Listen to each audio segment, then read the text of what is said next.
Bom dia, seja bem-vindo ao Abrolhos Rural, o seu programa do agronegócio. Aproveita, já deixa o seu like, ativa o sininho das notificações e compartilha esse link para que mais pessoas fiquem por dentro do que acontece no universo do agronegócio aqui no extremo sul da Bahia. E se você tiver algo interessante para compartilhar com a gente, envie a sua sugestão de pauta para nossa produção pelo telefone que aparece no seu vídeo, 73999634342.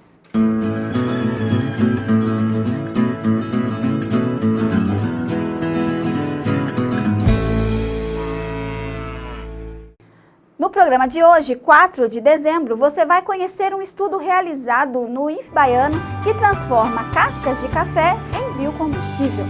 Fomos também ao Detran de Teixeira de Freitas para esclarecer uma dúvida. Para ser tratoristas, precisa de CNH? Vamos trazer ainda a agroanálise com a avaliação do mercado agropecuário, a cotação dos principais produtos do agronegócio aqui da região e a agenda de eventos. Não sai daí, o Abrolhos Rural está apenas começando.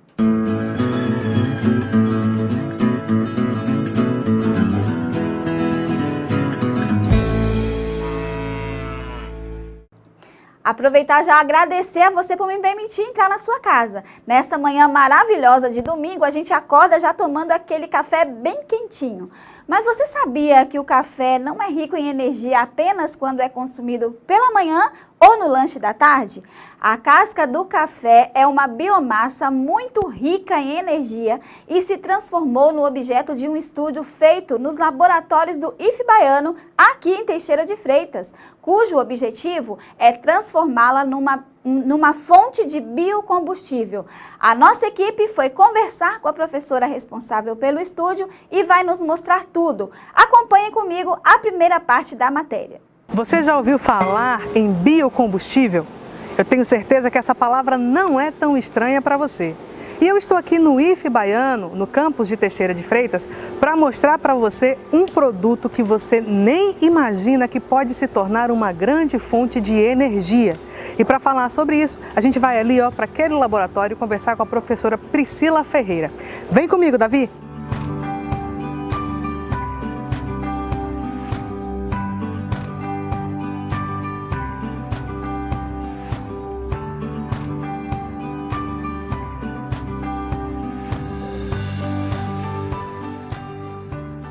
Então, gente, eu já estou aqui no laboratório e professora Priscila Ferreira, que é quem está coordenando esse estudo fantástico. Então, professora, que produto é esse, né, que está movimentando tanto aqui o IF Baiano? Fala pra gente. Olá, já agradeço pela matéria sobre esse projeto de pesquisa, que é muito importante para a gente e espero que, de fato, alcance aos produtores, aos pequenos produtores também da região. A pesquisa sobre cascas de café já existe em vários outros estados. Aqui nós não temos essa pesquisa, não tínhamos ainda essa pesquisa. E acabou surgindo pela necessidade de a gente incrementar os projetos de pesquisa no campus. Como professora de Química, gostaria de desenvolver algum projeto, mas que tivesse relação com os cursos que a gente tem aqui no campus e com a necessidade da região. E daí surgiu a ideia de trabalhar com a casca de café, já que aqui na região temos produtores de café, especialmente do café Conilon.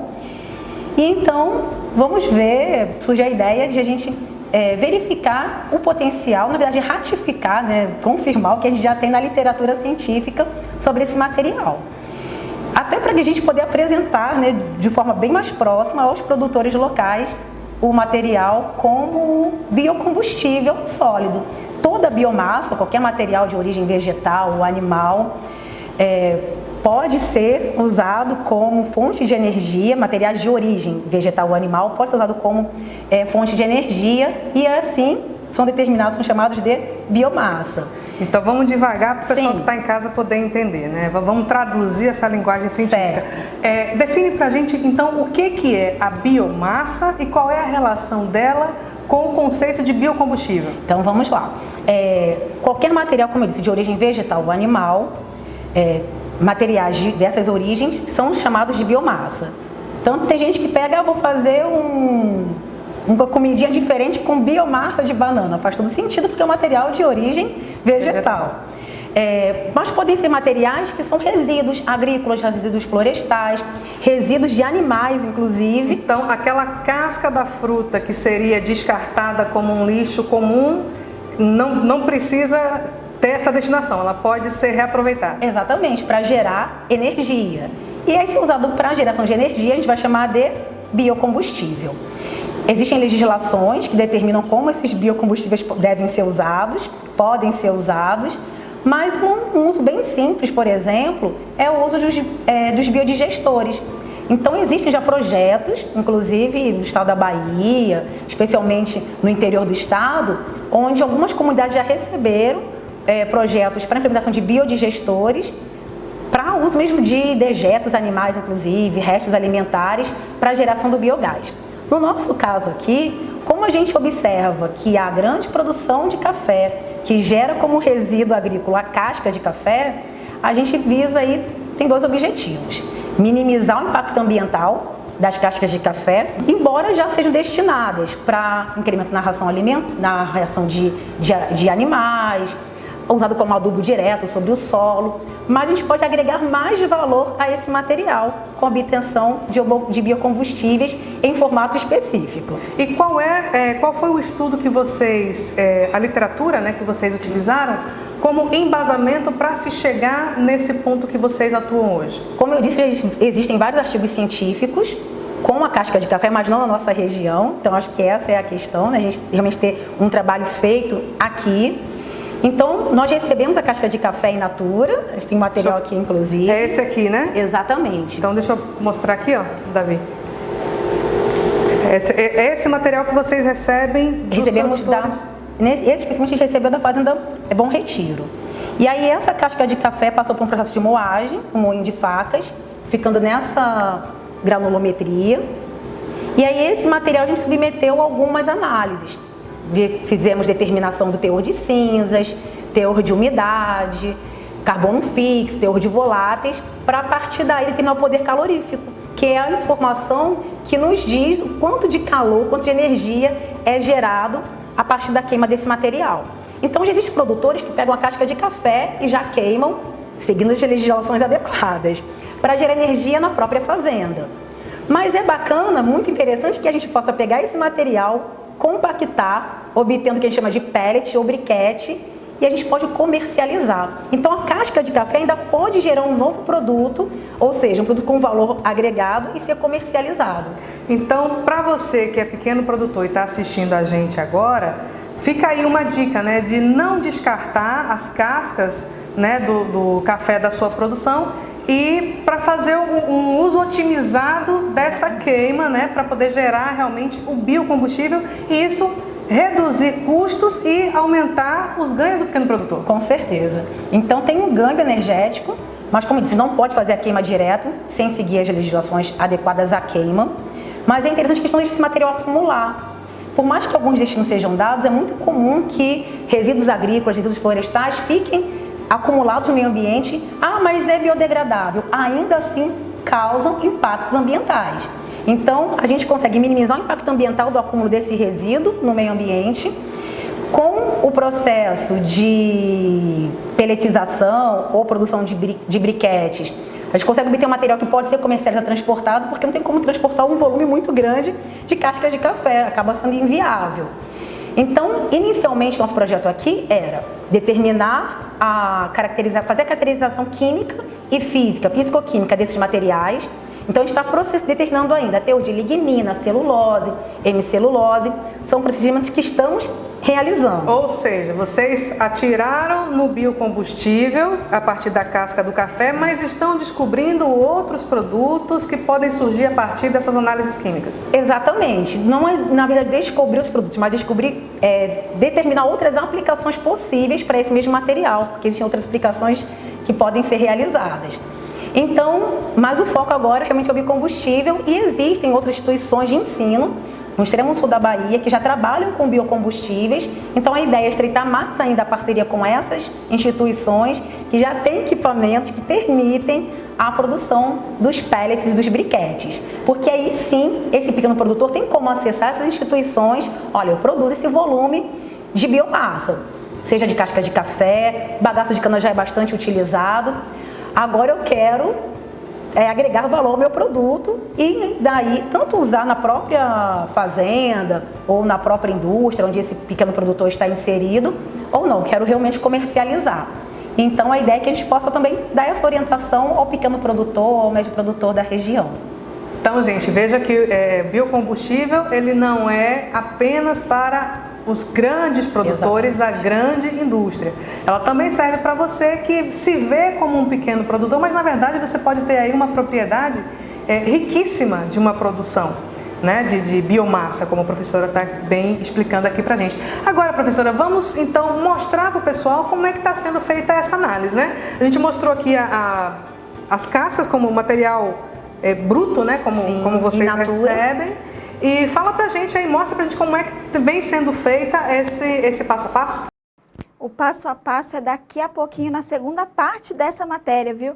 E aí eu tô de cenário novo, vocês viram, né? Era para eu falar estudo, eu falei estúdio. Mas aí eu quero já agradecer a professora Priscila, agradecer a vocês que estão aí com a gente e fazendo aí essa correção, tá? Foi o estudo da biomassa que está sendo feito aqui pelo IFE Baiano.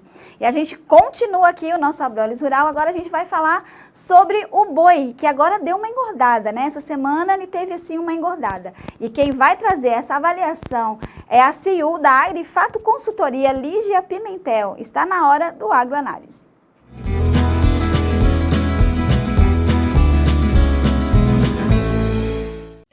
Fala pessoal, semana de maior firmeza para o mercado boi gordo, que trabalhou encurtando os diferenciais de base.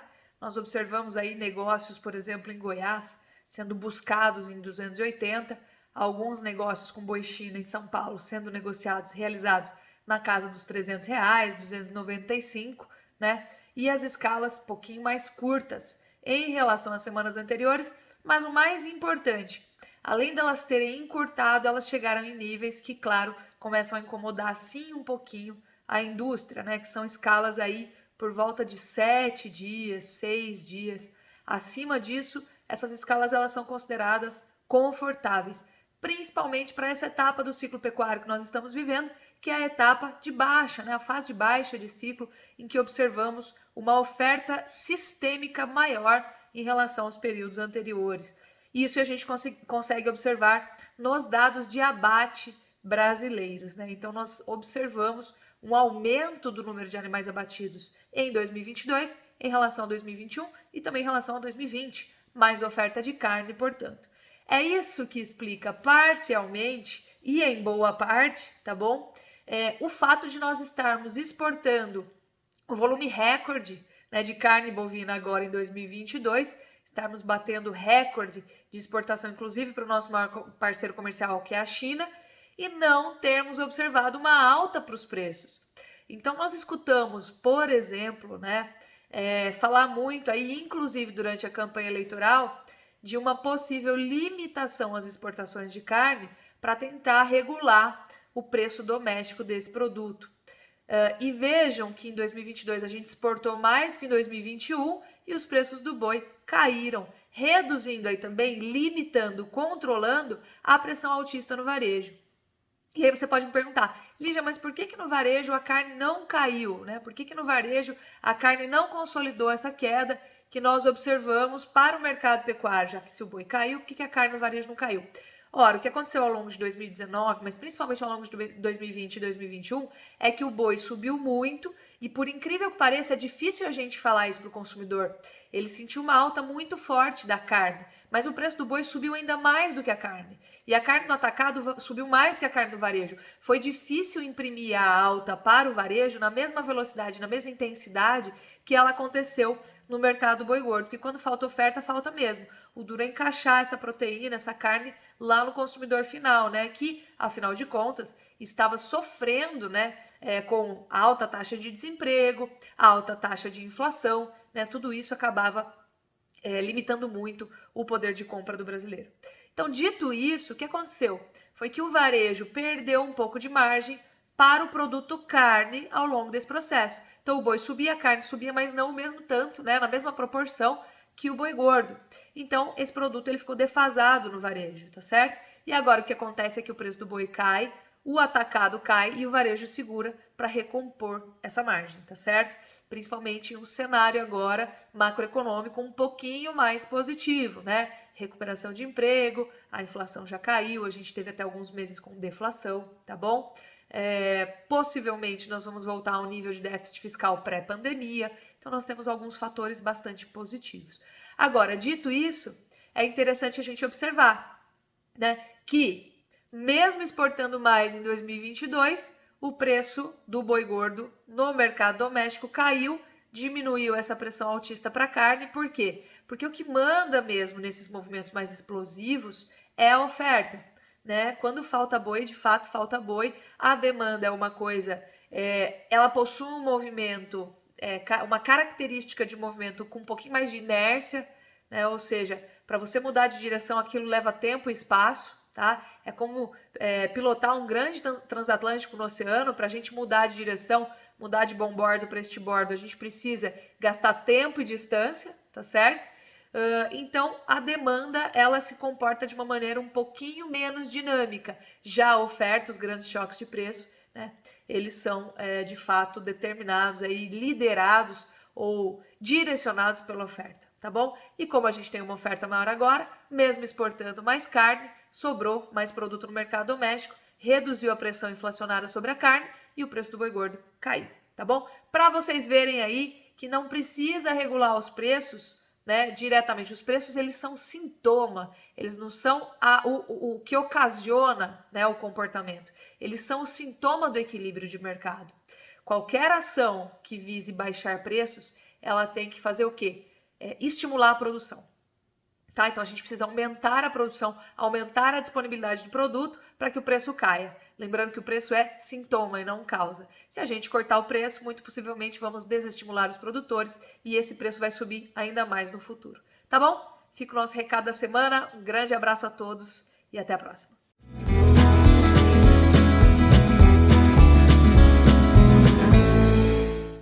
Agradecer a Lígia Pimentel, né, por participar a gente, pessoal da Agrifato aí, consultoria. E a gente vai para um rápido intervalo, mas não sai daí que é bem rapidinho.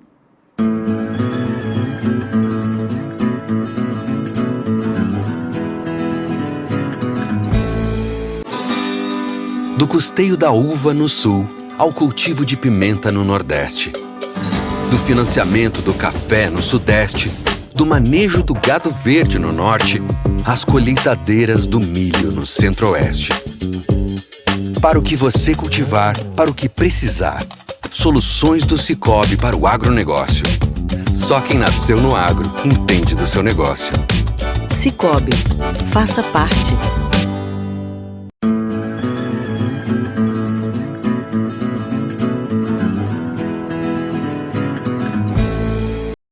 Meu assunto agora é com você que está aí, ó, me recebendo na sua casa. Você está gostando do nosso programa? Eu vou pedir para você já se inscrever no nosso canal, ativar os sininhos das notificações, porque aqui nosso objetivo é fazer um produto de qualidade, tá? Programação de qualidade para você aí na sua casa. E é claro, se você quiser mandar um recado ou mandar aí sugestão de pauta, tem um número que sempre aparece para você na sua tela, que é o 73999634342. Esse é o número para você falar direto aqui com a nossa produção ou através das nossas redes sociais. A gente está em todas as plataformas, YouTube, Instagram e Facebook.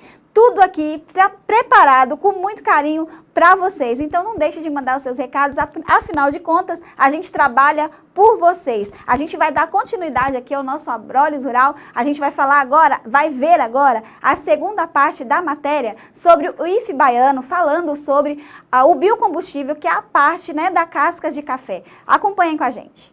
Então, um dos procedimentos é a moagem. A gente usa um moinho de facas para reduzir o tamanho, a granulometria e homogeneizar esse tamanho também, se deixar as partículas com os tamanhos bem próximos, bem parecidos. Que é o que facilita a análise. Exatamente. Por quê, professora? Se a gente explica pra gente qual é a diferença de analisar um material grosso, né, bruto, vamos dizer assim, e para ele mais fino, ele fica mais puro, o que acontece? Não, a gente não afeta o grau de pureza, mas a gente deixa uma granulometria adequada para fazer os procedimentos. A gente aumenta a superfície de contato desse material, tornando ele adequado para os procedimentos seguintes. Então, por exemplo, a gente faz inicialmente as análises mais simples, que são teor de umidade. Parte desse material é colocado em cadinhos, são cadinhos de porcelana, esse tipo de material que a gente usa em laboratório. São pesados em balança analítica, sempre feito pelo menos em triplicata. E a gente determina Triplicata seriam 3 amostras. vezes, 3 amostras, normalmente é o que a gente faz. E aí a gente tem o teor de umidade, a primeira coisa. Depois, determinação do teor de cinzas, que a gente faz em forno mufla, em temperaturas em 650 graus Celsius. 650? Esse forno mufla atinge temperaturas superiores a 1000 graus, alguns 1200 graus, que são adequados para diversos procedimentos no laboratório. Enfim, no nosso caso a gente faz teor de cinzas, faremos ainda torrefações, mas especialmente teor de cinzas a temperatura de 650 graus. E aí, a partir desses dados, teor de voláteis, de cinzas, de umidade, a gente aplica uma equação matemática para a determinação do poder calorífico. Sempre a matemática no caminho. Exatamente. E é o poder calorífico determinado que vai nos dizer, não, de fato, esse material é aplicável como biocombustível. Porque se ele tem um baixo poder calorífico, ou seja, se ele não libera muito calor na queima, não é interessante como biocombustível, não vai ter um rendimento interessante. Se ele libera a quantidade de calor esperada, a gente consegue de fato utilizar como combustível para geração de energia dentro da própria indústria, na própria fazenda, para uso de secadores, por exemplo. Então, o produtor tem secador para grãos, para determinado tipo de cereal. A própria casca gerada naquela pequena fazenda pode gerar energia para esses equipamentos. Então, se o produtor tem dentro da sua propriedade, ele plantou o pé de café, ele fez a colheita e ele faz algum tipo de beneficiamento, como a secagem da semente, tudo que ele produzir de fato vai ficar girando em torno dentro da propriedade. Exatamente. Tornando essa propriedade ainda mais autossustentável. É isso, mais ecologicamente correto. O que é importante também, né, lembrar que não é porque você é um pequeno produtor que as suas responsabilidades ambientais elas são deixadas de lado, muito pelo contrário, né, professora? E é até importante, né, pensar que ele vai ter um benefício econômico, porque a gente gostaria que as pessoas pensassem no meio ambiente pelo meio ambiente. Nem sempre isso acontece, mas se a gente pensa no próprio bolso, ou eu posso gerar energia a partir do resíduo que eu já produzo, isso é ótimo.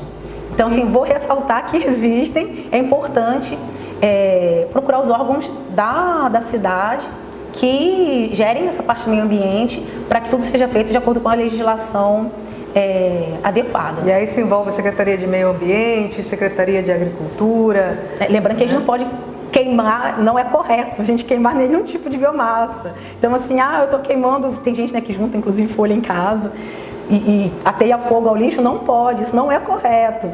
Então, e na indústria menos ainda.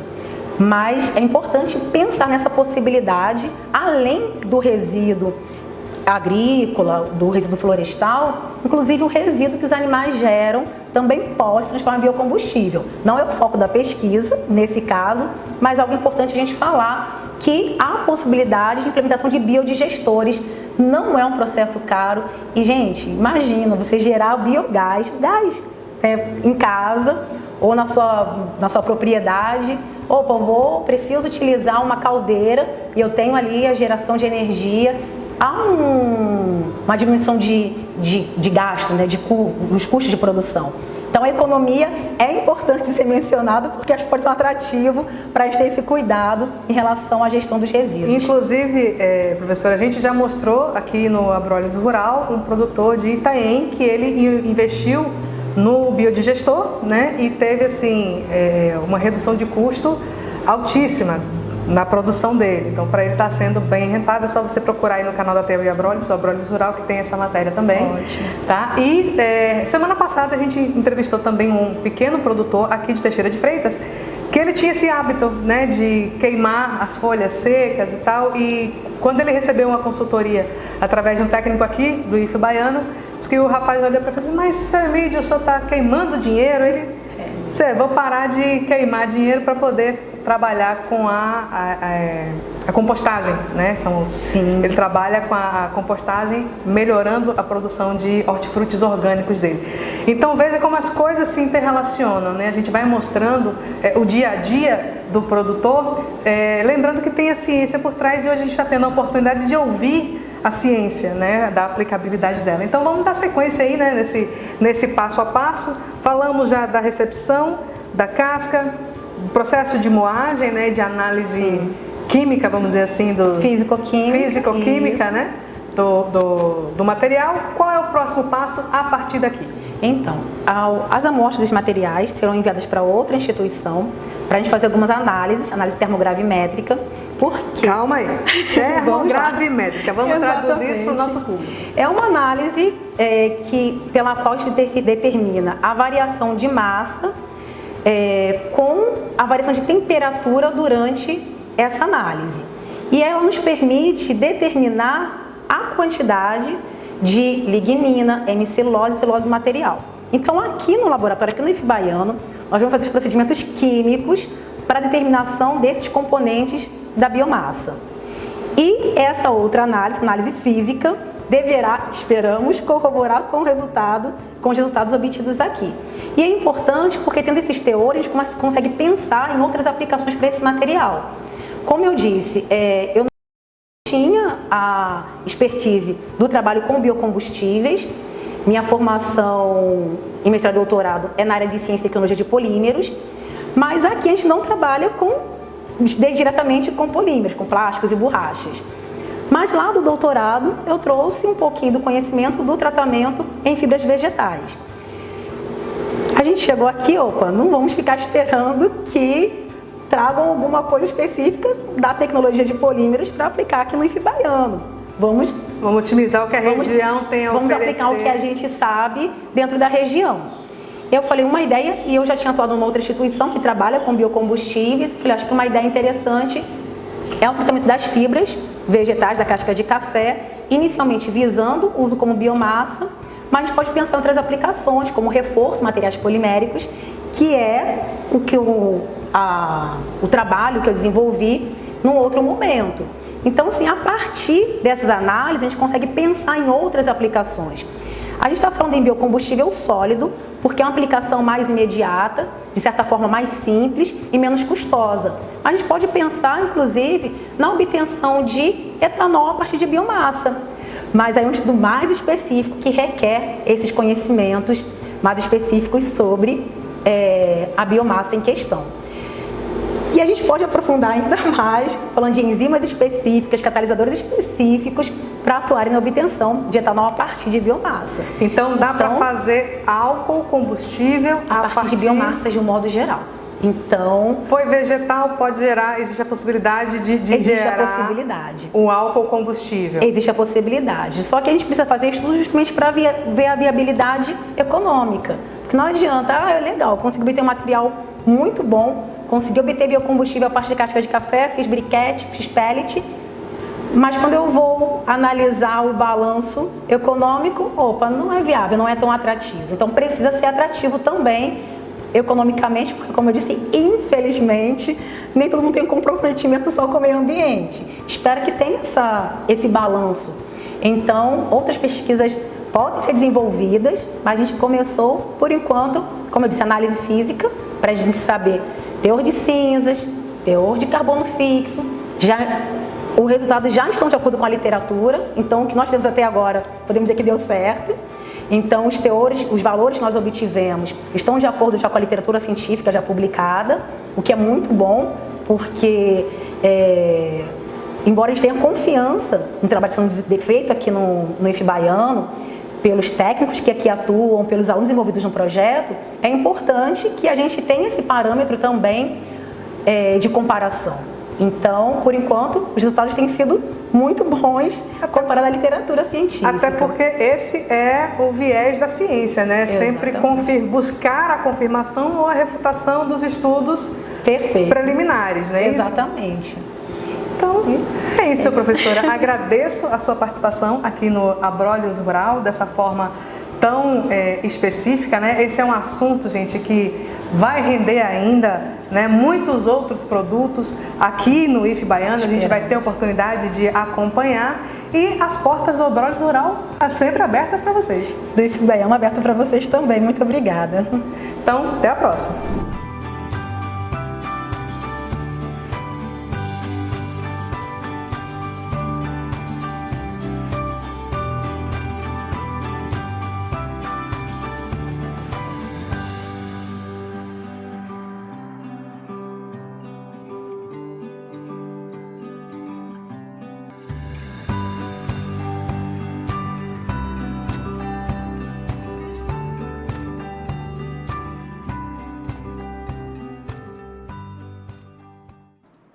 As meninas deram um recado aí, né? Tem muita coisa ainda para trazer sobre esse assunto e eu quero agradecer mais uma vez ao IF Baiano, essa parceria junto aí com a Abrolhos Rural, e a gente quer agradecer a todos vocês que nos acompanham e dizer que, ó, é como eu sempre digo aqui, tá, gente? Se inscreve no nosso canal, porque aqui o conteúdo é de qualidade e a gente traz justamente para que você aprenda. Vocês viram aí, né? Não é só para o grande produtor, é para todos os produtores, do médio, pequeno e grande porte. A gente vai para um rápido intervalo, não sai daí que a gente já volta.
Falei que era rapidinho, a gente já está de volta e a gente vai falar sobre produção rural. A gente sabe que uma das máquinas mais comuns no campo e que ajuda bastante quando o assunto é produtividade é o trator. São inúmeros modelos criados para cada tipo de terreno e plantação. Mas será que operar uma máquina dessa precisa de documento específico? Será que precisa? Então, a nossa equipe esteve no Detran de Teixeira de Freitas para esclarecer essa dúvida e você vai acompanhar comigo agora. Um dos equipamentos mais comuns no campo é o trator. Mas será que precisa de alguma habilitação, de alguma profissionalização para dirigir um bichão daquele? Que o bicho é bonito, viu? Mas quem vai falar sobre isso é a coordenadora que está aqui comigo, a coordenadora da 24ª Ciretran, a Lidiane Alves. Então, Lidiane, precisa de CNH para dirigir trator? Precisa sim. Acima de 3.500 toneladas precisa de estar habilitado, estar com seu curso, né, de tratorista para estar conduzindo aquele bichão, como você está falando, aquele trator bonito. E o funcionário ele tem que estar capacitado para isso. E onde é que o pretenso motorista de trator, ele pode se especializar, fazer um curso? Que órgãos ele pode procurar? Olha, ele pode procurar os sindicatos, no sindicato rural, as cooperativas, né? E também as prefeituras que têm secretaria de agricultura. Geralmente eles encaminham para esses cursos para estar capacitando esses funcionários. Então, o funcionário de uma fazenda que está habilitado com a categoria B, que é a categoria voltada para veículos leves para o carro de passeio, carro comum, e vai trabalhar numa fazenda, precisa fazer esse curso de tratorista e também atualizar a CNH dele, é isso? Exatamente, tem que estar com o seu curso certinho e acrescentar a categoria D para estar conduzindo o trator e as máquinas pesadas em geral. E essa mesma determinação também serve para operador de empilhadeira? Sim, se ele está dentro do, né, com a empilhadeira dentro do setor de trabalho dele, ele tem que estar com seu curso especializado, tem vários, né, empilhadeiras. Agora, se ele vai deslocar de um galpão para o outro, vai passar em via pública, ele tem que ter a categoria B. Então, a categoria B para as empilhadeiras, ela Tá ok, mas se o tratorista precisar transitar na BR, levar o trator de uma propriedade para outra, ele tem que estar com a categoria D atualizada. Exatamente. Ele tem que estar capacitado para estar dirigindo essa máquina. É importante ressaltar, a gente vê nas cidades pequenas, tem muito esse trânsito, que os fazendeiros, as empresas, informem ao seu funcionário que ele não pode estar em via, transitando com essas cargas pesadas. Assegurar a vida dele e a vida das pessoas que estão passando por lá. Então é isso, pessoal. Fica aí essa dica. Você que vai trabalhar numa fazenda, que vai operar um trator, ou mesmo uma empilhadeira, que é um equipamento que não é só utilizado nos grandes atacadões da cidade, mas também nos galpões e N situações dentro das grandes empresas ou mesmo das pequenas propriedades, esteja sempre atualizado com a sua documentação para que você não sofra nenhuma penalidade. É isso, a gente não sabia, mas ficamos sabendo e é importante saber, né? A gente agora vai saber como é que tá, como é que anda, né? O preço dos principais produtos agrícolas. Acompanhe. A arroba do boi gordo está sendo vendida a R$ 280,45 de acordo com a Exalc B3. A arroba do cacau está sendo cotada na Bahia a R$ 193,00 de acordo com o mercado do cacau. O café robusta está sendo cotado a R$ 601,59 segundo a tabela da CPEA Exalc. A gente agora fica por dentro como é que estão aí os eventos nacionais. Dá uma olhadinha na agenda. A Agência Estadual de Defesa Agropecuária da Bahia, a ADAB, promove no dia 14 de dezembro o curso para responsável técnico em eventos agropecuários. O curso é voltado para veterinários autônomos e acontece no auditório do Sindicato Rural de Itapetinga às 8h30 da manhã. Informações e inscrições pelo www.adab.ba.gov.br. A Exalc USP está com inscrições abertas para o Programa de Especialização em Solos e Nutrição de Plantas. Informações pelo facebook.com/soloagro. Nos dias 7 e 8 de dezembro, acontece o 7º Encontro Nacional da Cultura do Milho. O evento será promovido de forma híbrida, com ações presenciais e eventos online.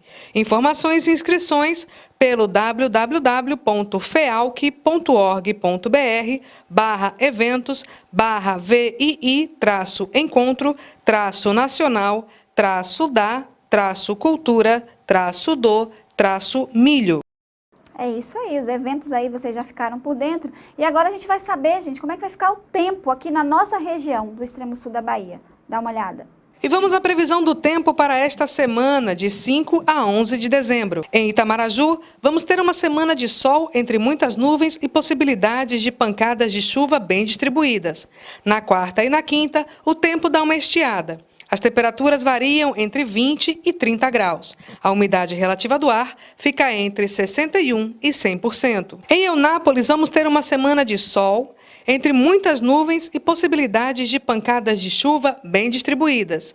Na quarta, quinta e sexta, o tempo dá uma estiada. As temperaturas variam entre 20 e 33 graus. A umidade relativa do ar vai oscilar entre 50% e 100%. Em Teixeira de Freitas, vamos ter uma semana iniciando com tempo estiado. Mas a partir da terça-feira, os dias terão sol entre nuvens e possibilidades de chuva a qualquer instante. As temperaturas vão variar entre 20 e 33 graus. A umidade relativa do ar oscilando de 53% a 100%. E a gente quer aqui se solidarizar, toda a equipe da TV Abrolhos, né? A gente tem visto aí muitas chuvas em toda a região e a gente quer solidarizar aqui vocês, né? Com todos vocês que nos acompanham aqui e pedir, gente, para ter bastante cuidado, que realmente tem muita chuva ainda vindo por aí. Esse período é um período chuvoso, geralmente, mas a gente aqui se solidariza com vocês. E aí você que está nos assistindo pode dizer como é que está o tempo aí na sua cidade, como é que estão aí as estradas, como é que estão aí as encostas. Conta pra gente que a gente quer saber, sim, como é que vocês estão, tá? E ó, gente, nosso programa tá chegando ao final, o coração a gente já fica pequeno, mas a minha felicidade é saber que no próximo domingo a gente tem um encontro que eu quero aqui já deixar marcado com você, no próximo domingo às 8 da manhã aqui no nosso Abrolhos Rural. Agradecer a toda a equipe, teve gente nova na equipe hoje, viu? Daqui a pouquinho vocês vão saber mais sobre ela e eu quero agradecer a você pela sua companhia e já deixar marcado. Até semana que vem, fiquem todos com Deus. Tchau, tchau.